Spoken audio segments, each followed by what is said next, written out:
A roller coaster cart of mass m is released at the top of a curved ramp and goes around the loop with radius r. So let's label these things. This is r.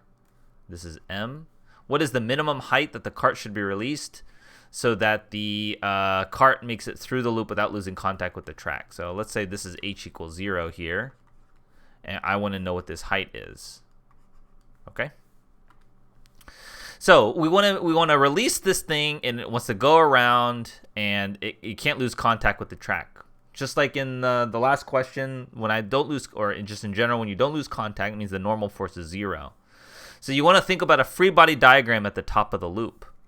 Normally, so what do I have at the top of the loop?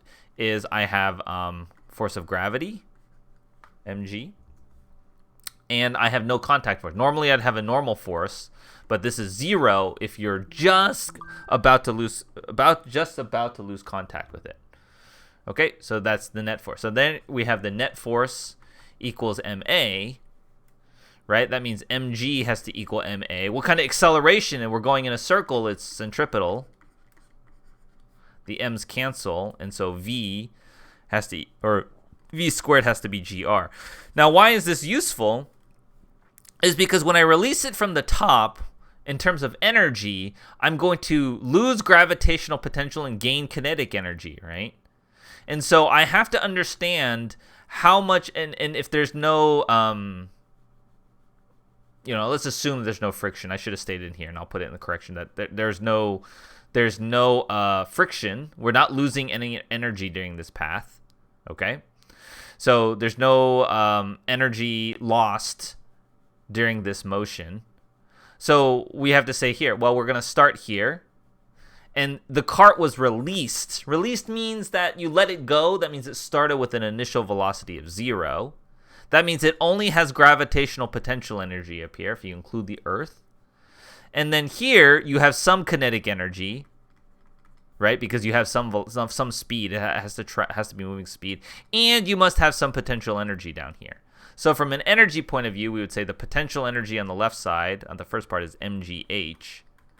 And the energy here is 1/2 m times v squared plus mg times 2r. 2r being the height above this ground, because this is the radius of the circle is r. This is a whole circle, so that whole distance is 2r above the ground. Okay. We know v squared has to be gr, so this is 1/2 mgr plus 2 mgr. Oops, plus.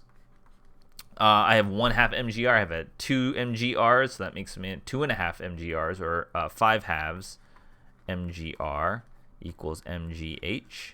Divide both sides by m's, divide both sides by g. You get h is equal to 5/2 r. Okay. Now, if the cart is released at twice the height in A, what is the normal force exerted the cart at the top of the loop? So now we're changing the scenario. I'm doubling the height. So what is the height? So in B, we're going to release it from a height of 5r. Now, how we're gonna look at this is, well, from energy, I can figure out how fast it's going here, right? So by using the same expression, we can figure out what the velocity is, right? Because now I've increased the height, so it's going to go faster. So that means I have mg times 5r. That's the gravitational potential energy here. Has to equal whatever the kinetic energy is plus mg2r. And now I'm going to solve for v.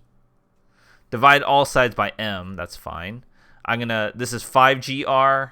I'm going to have 2gr here. I subtract that 2gr, so I'm left with 3gr is equal to 1/2 v squared, or v squared is equal to 6gr. Okay. Now, why is the v squared helpful? Is because if we're looking at what the normal force is, I want to look at the free body diagram again. And remember, now I don't have the normal force is 0. Now the normal force is something. So the net force is now, why is the normal force down? Is because normal forces can only push, right? And so they can only push from the surface, and the surface is above him, right? Because he's upside down. So the normal force is downward. So the net force is the normal force plus mg, and that's equal to mv squared over r, right? Because it's moving in a circle, moving in the centripetal acceleration. But I know what v squared is. It's 6gr. So this is m times 6gr divided by r. The r's cancel, which is just 6mg. So my expression is really Fn plus mg equals 6mg, and you just subtracted mg, and you get the normal force is just equal to 5mg. Okay. Now at the end of the track, brakes are applied, so the cart slows down to the cart with a force of F. How far does it travel during the braking motion until it stops? So now we have to know how fast he's moving at the bottom here. All right, so he's moving here with some speed at the bottom, and then we're gonna brake with some force. Okay, so let's find the velocity here. Well, let's assume that this one we're still doing a part B here. Okay, so at the end of the track, brakes are applied. So here we can do, because the entire motion, we haven't lost any energy from here to here. Okay, so actually, let's do it from the part A, the original scenario. Actually, it wasn't super clear. I need to clarify that again. We'll do it from part B, okay, the one we just did. So that means we started with some potential energy, right, mg 5r.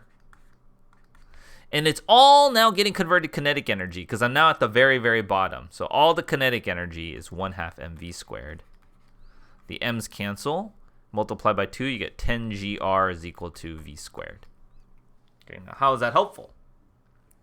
Well, if I want to know about how far it travels in the braking motion is a constant force F, right?